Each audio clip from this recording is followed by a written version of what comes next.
بسم اللہ والصلاۃ والسلام علی رسول اللہ۔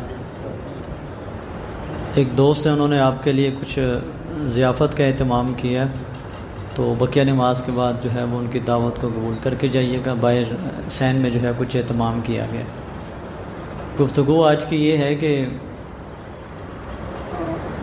حضور نبی کریم صلی اللہ علیہ وسلم نے جو ہمیں تعلیمات دی ہیں اس میں دعا کے متعلق بہت زیادہ کہا گیا، اور دعا میں بالخصوص زندوں کے لیے دعا کرنا ایک جو ہے وہ الگ ٹاپک ہے، کافی گفتگو اس پہ بھی ہے، لیکن میری گفتگو ہے فوت شدگان کے لیے دعا کرنا۔ وہ لوگ جو حالت ایمان میں جو مسلمان اس دنیا سے جا چکے ہیں ان کو اپنی دعاؤں میں یاد رکھنا بہت بڑی نیکی ہے یہ، اگر کوئی بندہ اس کو سمجھے تو۔ آپ صلی اللہ علیہ وسلم کا طریقہ کار کیا تھا کہ جب قبرستان جاتے تو نبی علیہ السلام جو ہے وہ کہا کرتے تھے السلام علیکم یا اہل القبور من المؤمنین والمسلمین وإنا ان شاء اللہ بکم للاحقون نسأل اللہ لنا ولکم العافیہ۔ مفہوم اس کا سادہ الفاظ میں کیا ہے؟ سلام کہہ کے سلامتی کی ان کو دعا دیتے، اور پھر کہتے کہ تم یہاں پہ آ گئے ہو، ہم نے بھی تمہیں ملنا ہے آ کے، یعنی آج تم ادھر ہو، کل ہم نے ادھر ہونا ہے۔ ہم اپنے لیے بھی اللہ سے بھلائی کا سوال کرتے ہیں، عافیت کا، اور تمہارے لیے بھی اللہ سے عافیت کا سوال کرتے ہیں، بھلائی اور خیر کا سوال کرتے ہیں۔ اور اسی طرح آپ علیہ السلام فرمایا کہ قبرستان جایا کرو۔ پہلے قبرستان جانا منع تھا، حدیث موجود ہے، آپ علیہ السلام نے فرمایا میں نے تمہیں قبرستان جانے سے منع کیا تھا، لیکن اب میں تمہیں کہتا ہوں قبرستان جایا کرو، کہ قبرستان میں جانے سے تمہیں جو ہے وہ آخرت کی، قبر کی یاد آئے گی۔ وہ فائدہ مند چیز ہے آخرت کی تیاری کے حوالے سے۔ نبی علیہ السلام قبرستان جایا کرتے تھے، صحابہ کرام قبرستان جایا کرتے تھے، اور فوت شدگان کے لیے دعا جو ہے وہ کیا کرتے تھے۔ اسی طرح جو ہمیں قرآن پاک کی آیت ملتی، بہت ساری آیات ہیں، اس میں سے میں کچھ ایک دو آیتیں آپ کے سامنے پڑھنا چاہتا ہوں، کہ مشہور آیت جو آپ نماز میں عموماً لوگ تشہد میں پڑھتے ہیں، رب اجعلنی مقیم الصلاۃ من ذریتی ربنا وتقبل دعا۔ اس کے بعد کیا ہے؟ ربنا اغفر لی ولوالدی وللمؤمنین یوم یقوم الحساب۔ مومنین کی دعا ہوتی ہے کہ اے اللہ ہماری بھی مغفرت فرما دے، ہمارے والدین کی مغفرت فرما دے، وللمؤمنین، اور تمام مومنین کی جو ہے وہ یوم یقوم الحساب، قیامت والے دن جو ہے وہ حساب والے دن جو ہے اللہ مغفرت فرما دے۔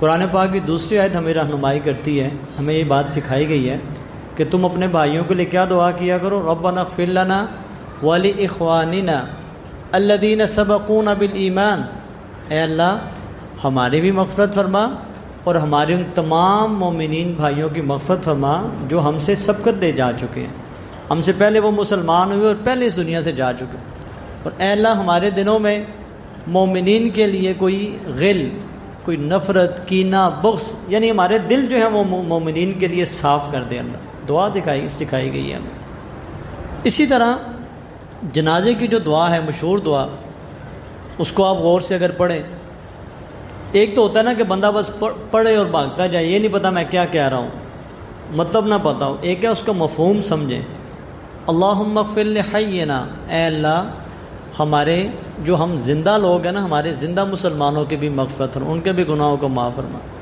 اللہم اغفر لحینا ومیتنا، اللہ جو بھی اس دنیا سے مسلمان جا چکے ہیں اللہ سب کی مغفرت فرما دے۔ وشاہدنا وغائبنا، اللہ یہاں جو موجود ہیں ان سب کی بھی مغفرت فرما دے، جو موجود نہیں ہے اس وقت ہمارے، یا اللہ ان کی مغفرت فرما دے۔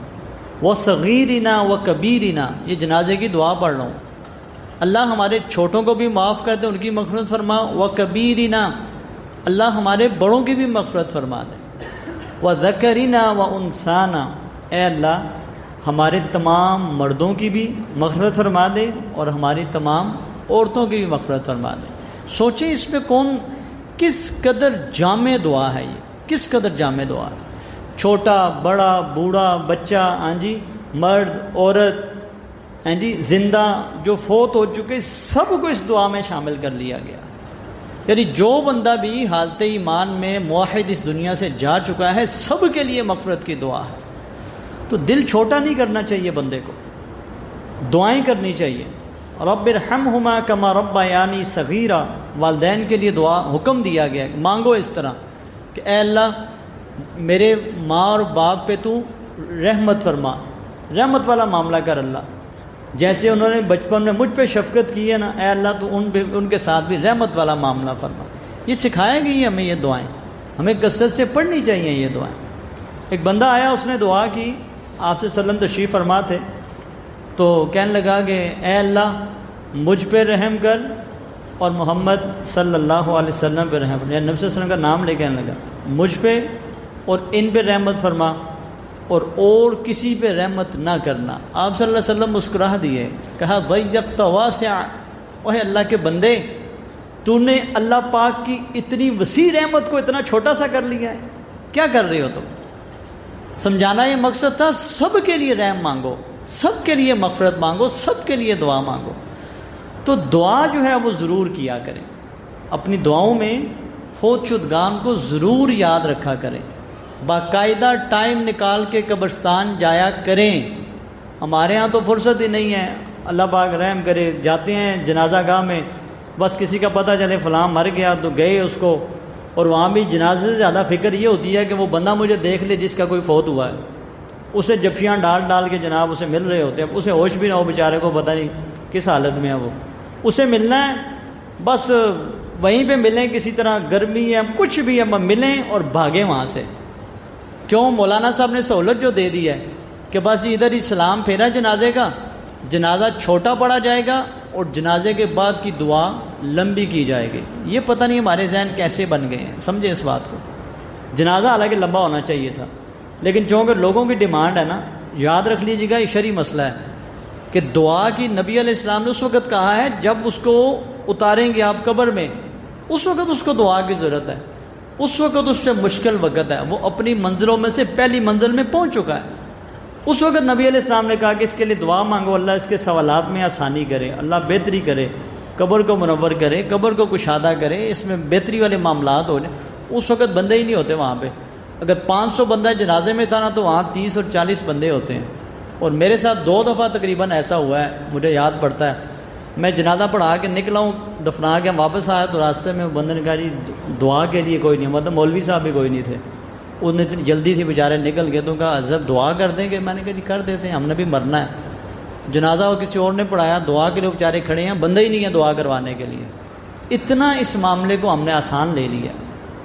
دعاؤں میں یاد رکھا کریں، بالخصوص فوت شدگان کو.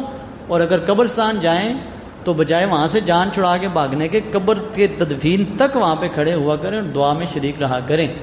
آج ہم کسی کے لیے دعا کریں گے تو کل ہمارے لیے بھی کوئی دعا کرے گا. اور الفاظ ایسے ہیں کہ آپ کسی کے لیے مانگتے ہیں تو رب آپ کو بھی دیتا ہے. سمجھے کہ وہ حاضر میت سامنے پڑی ہوتی ہے، ہم اس کو بھی سامنے رکھتے ہیں اور اپنے لیے بھی اللہ سے دعا مانگ رہے ہوتے ہیں. تو دعا والا معاملہ انتہائی ضروری ہے فوت شدگان کے لیے. مجھے اور آپ کو اس کی بہت زیادہ ضرورت ہے. اللہ تعالیٰ عمل کی توفیق عطا فرمائے.